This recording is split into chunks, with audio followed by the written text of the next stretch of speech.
Now, Gauteng police are hunting for several suspects who robbed the Devon Police Station in Ekurhuleni. The armed suspects entered the police station and pretended to report a hijacking. They then pointed guns at the policemen and disarmed the police. Now, the suspects ran off with a number of guns. We've got the SA Gun Owners Association's Gideon, Joubert, who joins us this afternoon for more on this. I mean, when I heard the story, Gideon, it was quite bizarre that you would have an incident in the first place where a police station is robbed, and solely for the purpose of guns. What are your initial thoughts of the situation as the association that we see unfolding in the country? And it's obvious that it's probably not the first incident in the country. So I think calling it deeply concerning is a significant understatement. There have been numerous police stations targeted and robbed since the beginning of 2021. I've kind of lost count a little bit, which is in itself indicative of the crisis level this is.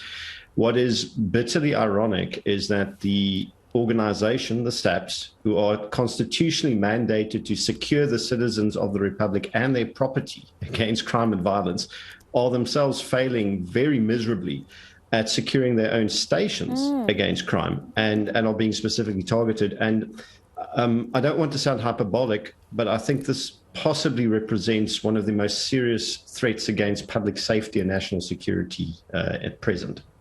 Absolutely, because what we are finding is that obviously these criminals are targeting these stations to get access to weapons. So that increases the amount of guns that are floating around different parts of the province, of the country. And of course, the use of them being to conduct instances of crime, but also violent instances in homes and the like. And there's no regulation because these guns are now stolen and they're no longer being monitored in terms of their use.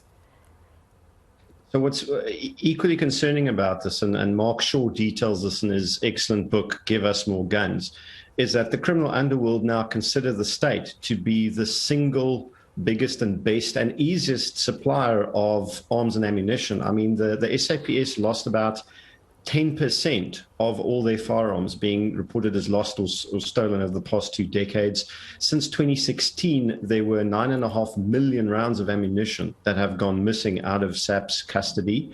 That's just what's reported on. The SAP 13 evidence stores, losses and thefts out of those evidence stores are not even reported on in the annual performance statistics by the SAPS department. And in fact, when queried as to the number of firearms and ammunition that goes missing out of those stores, the police say it's impossible to compile a national figure at all. They would have to do an extensive audit. So I don't think we even have the full picture of just how bad the problem is, but it's clearly extensive. And what we're seeing here is fully automatic R5 rifles, 9mm police handguns.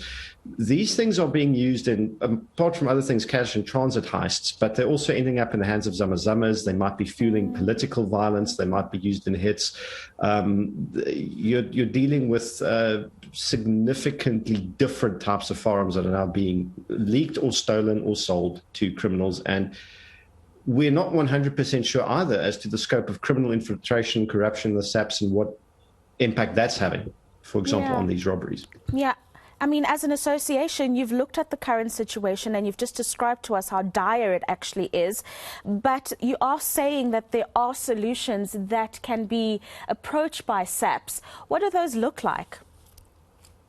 So solutions would be simple things, as in every SAP station is answerable to a local CPF, where the local community is empowered and by all rights can audit the condition of their local station and be actively involved in more or less how it's run and its budget is assigned. So we definitely need deeper community involvement in their own policing in this regard.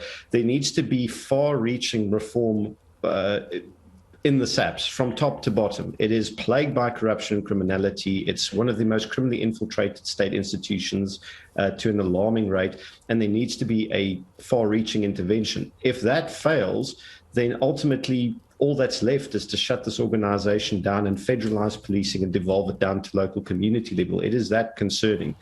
But there are solutions, but it needs leadership. And unfortunately, I do not think the minister has proven himself to be capable of leadership. He interferes with the duties of the National Commission on a regular basis.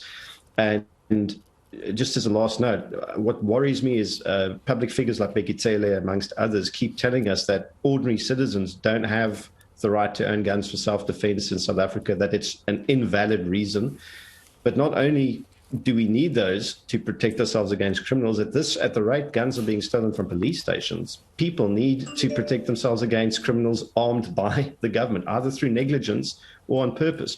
So there has to be a serious, and this needs to go beyond just task teams and talk. There needs to be action. And if that doesn't happen, then I unfortunately don't see the situation improve. This is a very dire situation indeed, and thank you very much for joining us and just clarifying for us how deep or problematic this has become in the country. The fact that criminals are being supplied by government, whether it be intentionally or not intentionally, to conduct crimes across the country. That is SA Gun Owners Association's Gideon, Joubert joining us this afternoon.